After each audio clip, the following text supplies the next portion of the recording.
Para a gente entender o poderio militar por trás do que vimos hoje, por todo o Oriente Médio, não apenas no Irã, eu converso com Ronaldo Carmona, que é professor de Geopolítica da Escola Superior de Guerra. Professor Ronaldo, muito obrigado pela sua presença no nosso CNN Prime Time.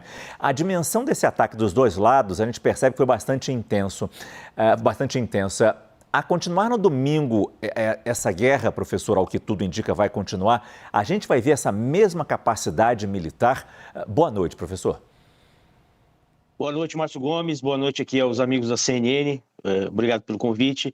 Olha, de fato, nós estamos falando de um confronto militar de grandes proporções, né? Afinal de contas, não apenas os Estados Unidos concentraram meios militares inéditos desde a invasão do Iraque em 2003, ou seja, basicamente dois grupos de porta-aviões muito poderosos do ponto de vista militar, juntando todas as suas escoltas, né? E Israel, né, que também é um poder militar robusto. Não vamos aqui, vamos nos lembrar que Israel também é um país nuclearmente armado, né? E por outro lado, nós vemos o Irã, né? O Irã não é um pequeno país, pelo contrário, é um dos grandes países do mundo, mais de 90 milhões de habitantes. Do ponto de vista estritamente militar, tem uma forças armadas muito relevante, aonde, por exemplo, na área de mísseis, né, na área missilística, é um dos países que tem um nível de desenvolvimento mais intenso dessas capacidades missilísticas, justamente utilizadas com fins de dissuasão, né? Então, assim, nós estamos vendo um confronto entre potências militares de primeira linha, né? Então, assim, há que se ver o desenvolvimento disso. Agora, é difícil imaginar que haja digamos assim, consequências mais fortes do ponto de vista da mudança de regime, apenas com operações de natureza aeronaval por parte dos Estados Unidos e de Israel.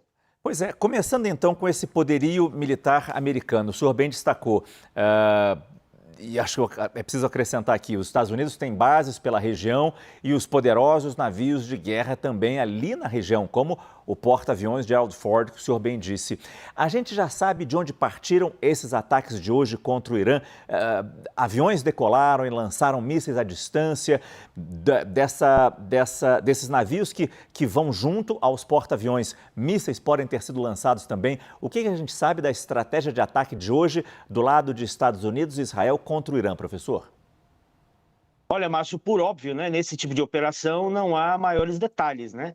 Tudo é envolvido numa grande névoa até por razões de segurança da própria operação, né?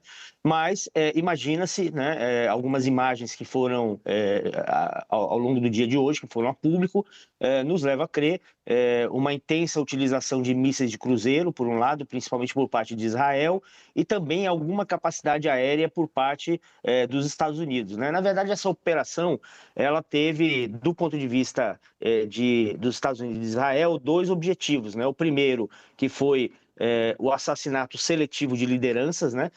Ou, como se diz no jargão, uma decapitação da liderança, no que poderia ter resultado, segundo se diz, né? Vamos ver ainda a comprovação, mas na morte do líder supremo.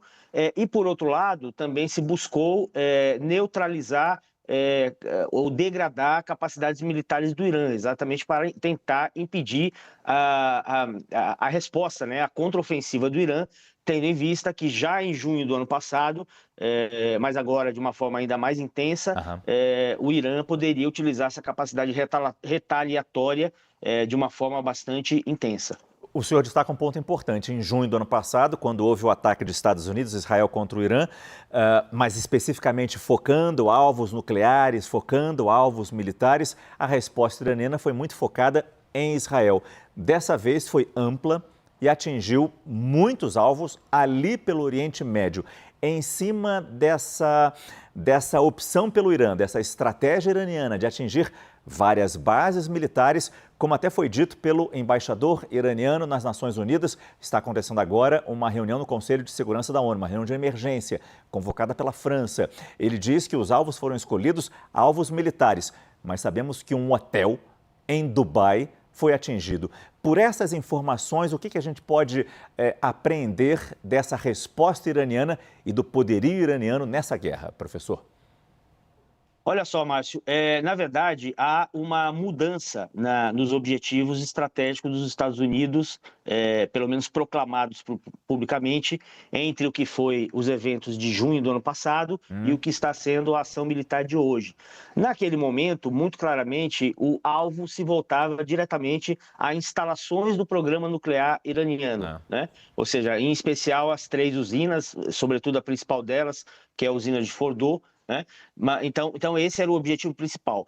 Desta vez, desde o pronunciamento do presidente Trump na manhã, logo que se iniciaram os ataques, né, se foi proclamado que o objetivo aberto do ataque era exatamente uma mudança de regime, né?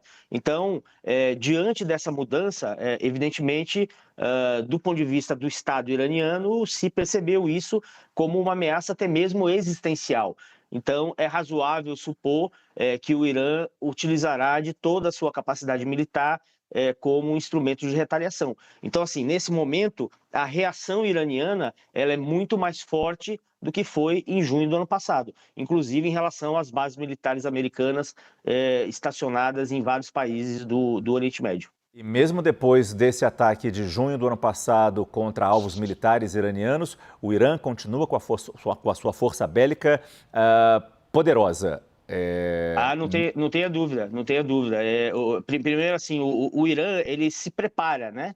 Afinal de contas, não há segredo nenhum, né? Isso está escrito nos documentos estratégicos americanos, tem sido dito por todas as lideranças americanas, e mais do que isso, né? Existem, como dito, 2 grupos de porta-aviões nas portas do Irã, né? Então, está dito e comprovado por vários meios de que isso iria ocorrer, né? Então, o Estado iraniano, por certo, também se prepara, né?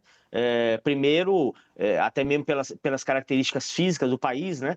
Construindo uma série de instalações militares subterrâneas, né? Que resistem, inclusive, a bombardeios, né?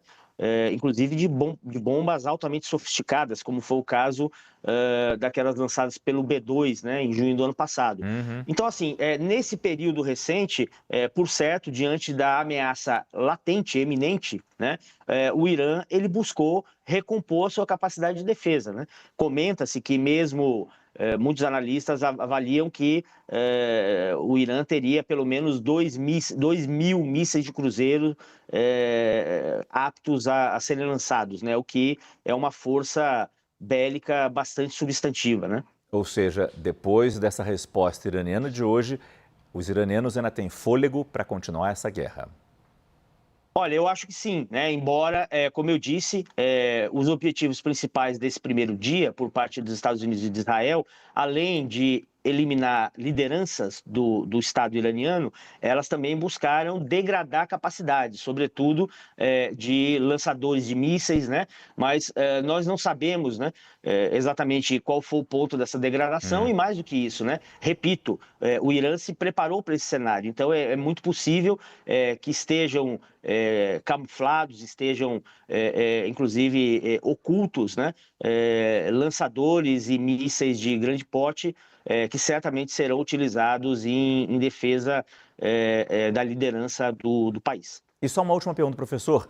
É possível pensar que aliados do Irã possam ajudar militarmente o país nesse momento?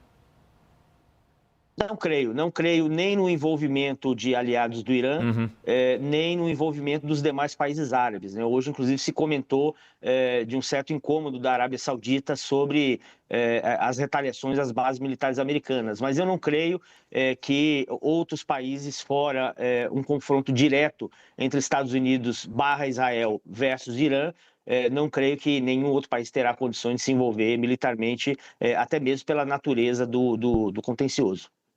Eu conversei com Ronaldo Carmona, ele é professor de Geopolítica da Escola Superior de Guerra. Professor, muito obrigado pela sua participação no nosso CNN Prime Time.